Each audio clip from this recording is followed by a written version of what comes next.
it actually is time for patch review. Don't worry, I'm not going to do spoilers. We're just going to get right into it. Of course, we do have the brand new map and some brand new story with a meta event there as well. You can see my thoughts on that in another video, but no spoilers for now. Just get out there and enjoy. Certainly a bit of a spectacle of a map. Very beautiful, very impressive, but you'll see for that yourselves. One thing that I think actually is worth noting about the new map is that there actually are a lot of new rewards they've added. A full set of Luxon Hunter's weapons. They're kind of a jade weapons. And actually, I'll tell you what, check this out. I actually, someone tweeted this to me, and I found this one to be particularly good, actually. We have, of course, Moana character here. A little bit of Disney gaming here, guys. A little bit of that. A little bit of Maui gaming here. We love to see that. I think that's actually rather good. I'm very impressed by that. I think it's fantastic. Looks pretty good. You know, you've got, you know, it's unironically good. It absolutely is. There's a lot of skins, though, and one thing that they also added, which I thought was really cool, was 2 new reward tracks, actually. Right, for PvP and World vs. World, which, hadn't actually been happening that often. It's been a while since we've had 2 reward tracks added to the game. I think it's really important that the PvP players and World vs. World players actually get something kind of attached so they're potentially excited for a patch 2. So that it's like, oh yeah, it is time, right? It is time to get in there and farm these new rewards, to log into the game and actually have something instead of not really getting anything for their game mode outside of balance. So I think that was actually a really nice touch. Also, a big shout out there to the pistol they added as well. Kind of a recycled type skin. It looks a little like the classic gun from Dead Space. So if you like Dead Space, good news in that regard too. Of course, we have the Su-1 legendary variants have now been added to the game. The collection, actually very straightforward. It simply involves completing a lot of the End of Dragons meta events, and of course culminating with Su-1 at the very end. I actually think they look really, really good. It's probably my favorite variants. I actually might even grab a few of them because they're actually quite solid, if you ask me. And hey, I hope you bought your Jade Runestones early, by the way, because guess what? ArenaNet actually nerfed the Kaineng City Jade Runestone farm. Basically, you could park loads of alternative characters at the end of the jumping puzzle and open the chest, giving yourself a guaranteed Jade Runestone for each character. Now it's only once per account instead of per character, which is absolutely brutal, as we can see from the prices. Of course, prices do tend to go up whenever there's a new legendary. No surprises there, of course. But here you can see that Jade Runes were about 30 silver. They have now over doubled in price, all the way up to 87. That will probably come down a little bit, to be fair. And of course, this will now incentivize players to farm them, right? Because now they're valuable. So players will start farming them a little bit more, which will also contribute to stabilizing the price. So don't panic, but just a little bit of a little bonus meme there. You know, they got us. ArenaNet, they beat us down. They smushed us. They obliterated us. But there you go. That's that. In other really fun news here, actually, this change, I can't believe it took them this long. This is amazing. If you're a Renegade fan, if you're a Spectre fan, if you're an anything that applies boons fan, including Firebrand, good news for you, okay? You can now get Ritualist and Dragon's attributes on all stat selectable gear. Now, to be clear, there are actually a few that they missed, but don't worry, they're on that. They're actually aware of that. ArenaNet know about this. This is such a good change. What an amazing change. Well done, Arena. Only took you guys a year, but, you know, better late than never, as they say. Improving gear accessibility for these quite powerful stat combos, especially Ritualist, should really help players who particularly want to play certain builds. For example, Spectre in particular, in my opinion, was very punished because it was quite annoying to gear to get the vital Ritualist gear to play Spectre.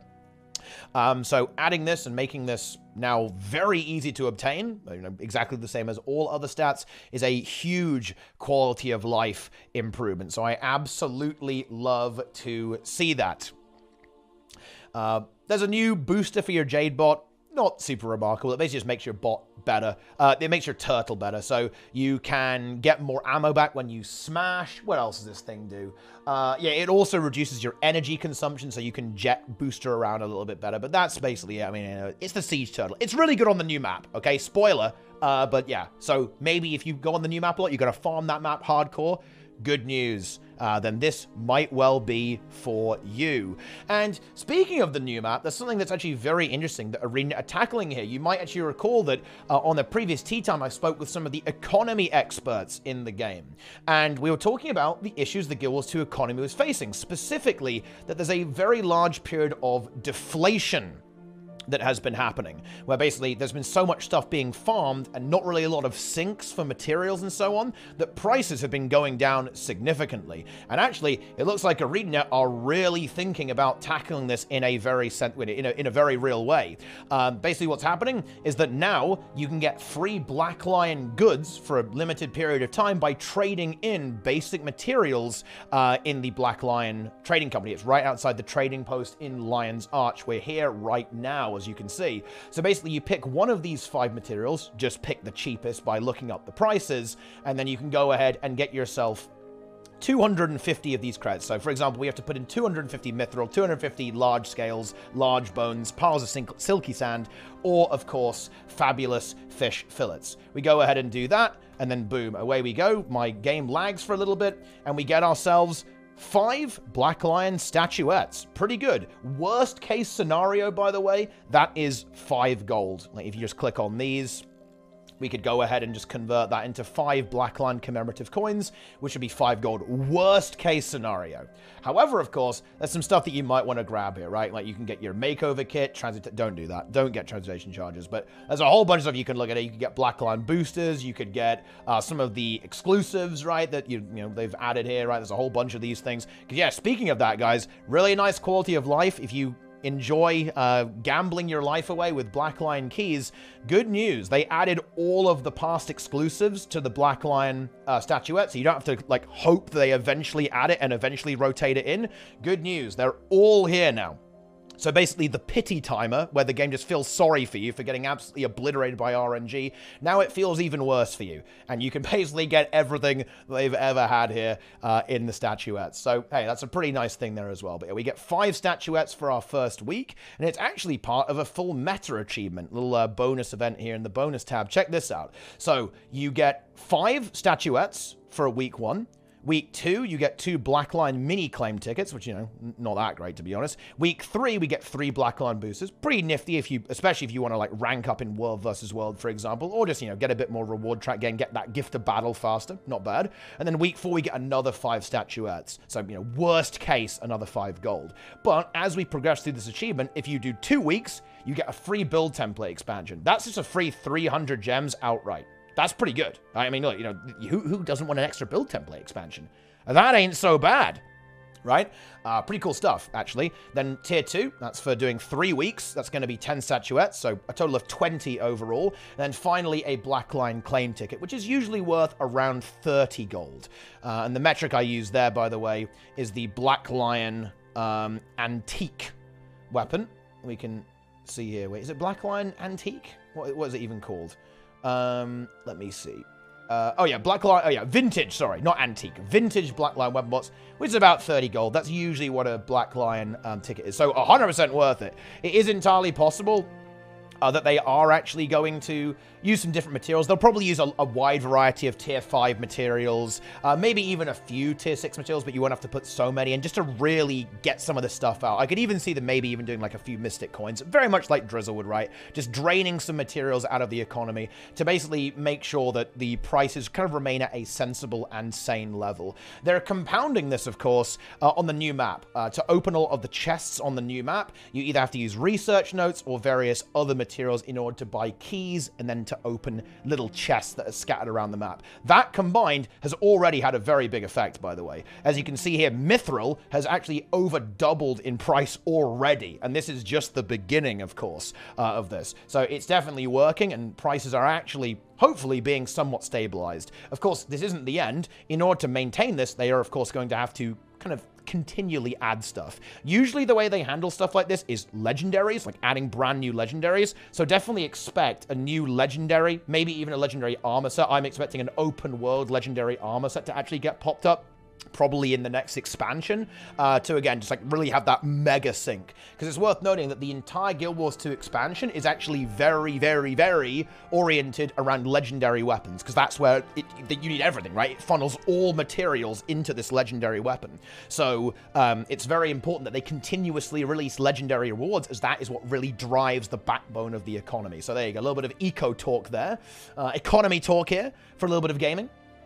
We love to see that, we really, really do. But that's basically the deal with that. So definitely, I'd highly recommend getting in on this action, by the way. It does appear to be a limited time thing, so get in here and throw your materials at the Black Lion Trading Company while you can. It's actually unknown exactly how long it's going to stick around. Probably a good chunk of time, of course, and I also imagine they may do something similar like this again with different materials in the future. So don't be super sad if you did miss out. It's not the end of the universe. It's not the end of the world. And hey, if you've got some alt accounts, definitely worth doing this on those alts too. You can make some serious gold off this. I mean, if you think about it, this is what, 30 gold, then 20 from the statuettes that you could transfer back to your main. Hey, that's not so bad, right? So get over here right now and do your part for the economy and get rich and get some free build templates while you're at it. Love to see it. Okay, a few very minor balance changes. They realized that having a 130 melee range was probably a little bit too roleplay and not actually very gameplay considerate for poor old Reaper. So now all of the shout skills have the melee range where they get the bonus effects extended to 240. That actually helps a lot, by the way. That's nearly doubling that radius. So that actually really helps and improves the usability of these skills, particularly obviously in competitive game modes where it can be quite difficult to like be really stuck on top of like everyone outside of World versus World, for example. They also changed Nothing Can Save You, so the initial unblockable is 10 stacks instead, which obviously is really nice for an AoE scenario, and the unblockable stacks gain from hits reduced from 2 to 1. So basically the total max is the same, but the base is better. So in general, this is going to be a significantly stronger ability when it comes to the unblockable generation. We absolutely love to see it. A little bit of a quality of life thing here as well, actually. There has been a new setting added to the game. An environment zone intensity has been added. We'll go ahead and take a look over here. Where is it? It's in graphics options. It's right at the bottom. Basically, what this thing does is it tones down particle effects from the environment and bosses. This actually can be quite impactful. Apparently, I've heard really good things about some fractals can actually get decluttered a fair bit, and you can even, of course, help your performance a little bit there. It's not going to actually save the day, though. It's not quite as good as you might think. A lot of the performance problems that you encounter are actually from other players, by the way, not really from the boss as such, right? Or like the environment, but certainly a nice to have, right? From just, you know, another thing to play around with to improve your experience and potentially get a few extra frames out of that there as well. So definitely worth playing around with this, right? Like when you're playing various content to see if it can give you some more performance or make the game appear more clear to you. But it's good. Again, I actually believe this is very much part of the iterative process they're adding. They're slowly adding more settings, right? I think they actually plan, for example, to separate the bloom out of post-processing and give you a lot more customization on that as we continue to see iteration, as we continue to move into DirectX 11. And eventually, I think they'll add a larger repertoire and a more modern array of settings for players to tweak and customize their experience and, of course, the aesthetic of the game over time. So that's definitely a nice thing. We love to see it. Keep it up, ArenaNet. The iterative process certainly putting in the work in that regard. And yeah, they just give an example here. The visual impact of void particles in Dragon's End can be reduced by lowering the slider. I actually personally tried it there. Didn't look that different to me, to be honest. But, you know, hey, maybe I'm just blind. Who knows? A few bug fixes. This one's actually quite major. For Willbender, actually, Willbender had some really weird behavior, not generating enough burning when you have exactly permeating wrath happening there as well. And some pretty good news for World versus World fans as well. They've been playing around with the rewards from the objective scaling. So in other words, when you actually attack stuff and defend stuff and so on. And basically, Stone Mist has been nerfed, right? And Keeps and Towers have been buffed up a little bit. I think they are actually still pretty good. In fact, I may have actually been a little bit overly worried when they removed the boss. Because actually, they still actually do definitely add up significantly. Particularly, of course, if you need that gear, if you need those extra tickets, it can be quite powerful. So it's definitely good to see them kind of tune this a little bit. And they also added more weekly achievements, which, by the way, is nicer than it sounds. because the weekly World versus World stuff here, you get another 2 achievements. That's another 4 potions, right, of World versus World rule, which are, again, they're worth about 50 silver each, like 40, 50 silver each approximately. And you're also getting some extra tickets by fully completing all of these. And you're very likely to kind of get these for free, right? If you're playing World versus World, you're almost certainly going to pick up all of these achievements. That's just more reward track gain, a little bit more value just for completing objectives. And again, Towers and Keeps a little bit buffed, Stomus a bit nerfed, because honestly, it was pretty damn strong. It still is pretty damn strong, by the way. And I'm actually very happy to report, after playing with this for a while, actually, the world XP, in my opinion, is still solid, right? I imagine there will be more tuning down the line, but actually, I've been noticeably gaining ranks significantly faster, even with the fairly significant nerfs that were hit to that world experience. So I think we're going in a good direction with this stuff. And yeah, get in there and get those World vs. World potions. You're going to have to gift the battle in no time. And yeah, I actually will just underline it. If you want to get gift of battle, oh yeah, this is absolutely massive. Because this is what? Now we have a total of 10 achievements here. That's 20 potions of World vs. World reward for completing all of these, I believe, right? And that's actually 1/4 of a reward track, which is flat out 1/4 of a gift of battle. Add that up with all the other, content, just playing the game normally and progressing your reward track, you can really, really power through those things if that's the kind of thing you're into. So definitely a good target, actually, a good target for sure. If you're into getting those gifts of battle efficiently and quickly. Maybe not a huge World vs. World fan, but a Legendary fan, perhaps. And then they fixed a bunch of bugs, because there were a few bugs, which is quite nice. A few late notes in there as well, but I think that's it. That is it for the news. A pretty, pretty interesting array of stuff. I'm very interested to see what all of you gamers actually thought about this. We're going to be digging into this properly with full spoilers, talking about the nitty-gritty, like really digging into the patch, talking about the map, talking about the meta events, talking about the loot, talking about the rewards, talking about the everything this Sunday on tea time. So definitely stay tuned for that. But until then, I think that'll just about do it for the news.